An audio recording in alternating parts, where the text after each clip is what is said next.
אלטרנטיבה לזריקות ההרזיה, קפסולה חדשה שמצליחה להקנות תחושת סובה וכך לרדת במשקל, אושרה לשימוש בישראל. בשורה חדשה, שלום לדוקטור ליאת ברזילי. שלום, שלום. אז אכן מדובר בבשורה חדשה, אנחנו שומעים כל הזמן על הבטחות לפתרונות קסם.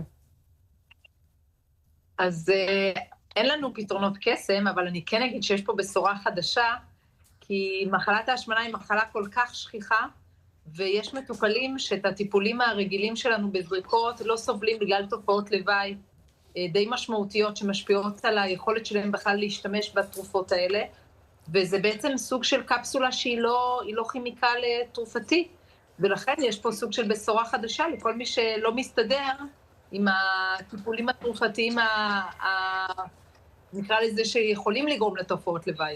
איך זה עובד? במה זה שונה מהזריקות כמו מונג'ארו וויגובי?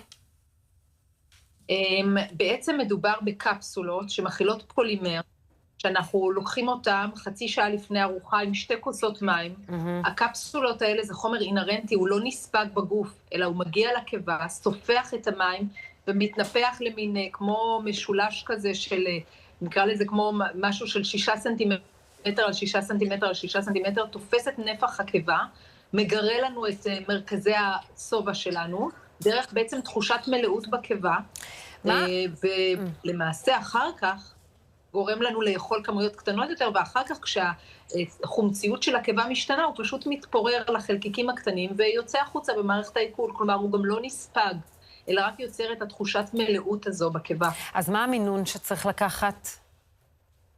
אז הכל תלוי מחקרים, והמחקרים למעשה, מה שהם בדקו זה 2 פעמים ביום, לפני הארוחה, במחקר מה שזה נבדק, זה היה לפני ארוחת צהריים וארוחת ערב, שאלה בדרך כלל הארוחות היותר עיקריות, ועם המינון של 2 פעמים ביום, למעשה אנשים ירדו בין 5% ל-15% במשקל, וזה המינון לפי המחקרים, וגם מה שאנחנו בדרך כלל נותנים 2 פעמים ביום.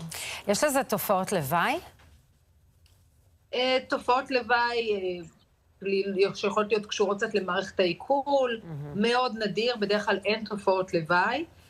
כן אני אגיד שאנשים שיש להם בעיות במערכת העיכול, חסימות, בעיות בקיבה או בוושת, קיבים בקיבה, כי בכל זאת זה משהו שנמצא בתוך הקיבה עצמה, אנחנו נמנעים מלתת, אנשים אחרי ניתוחים בריאטריים, כלומר, זה בהחלט דבר שנרשם עם מרשם רופא, הקפסולות האלה, ומאוד חשוב, גם פה שיקול דעת רפואי, זה מתלווה כמובן לכל מה שאנחנו אומרים תמיד, ליווי של תזונאית או איש דיאטה, פעילות גופנית, כלומר זה מתלווה לכל הדברים הנוספים שאנחנו עוד רוצים שאנשים, כשהם נמצאים בתהליך של טיפול במחלת ההשמנה, ילוו לא רק על ידי הטיפול התרופתי או הקפסולות האלה. אז זריקות הותרו לבני נוער, האם הקפסולה גם מותרת לילדים ובני נוער? אז בינתיים זה מעל גיל 18, אבל בגלל שאנחנו יודעים שמדובר במגפה משמעותית, מגפת ההשמנה שגם בני נוער חווים אותה עם תחלואה מאוד משמעותית בעתיד, יכול להיות שבהמשך יהיו מחקרים, נכון לעכשיו זה מגיל 18. כמה זה עולה? קופות החולים מכירות בתרופה? לא, לצערי זה עוד דרך ביטוחים פרטיים, אני חושבת שזה נמצא בתהליך מול מושלמים, אבל זה עולה באמת כמה מאות שקלים, סביב בין 800 ל-900 שקל, ולצערי הרב עדיין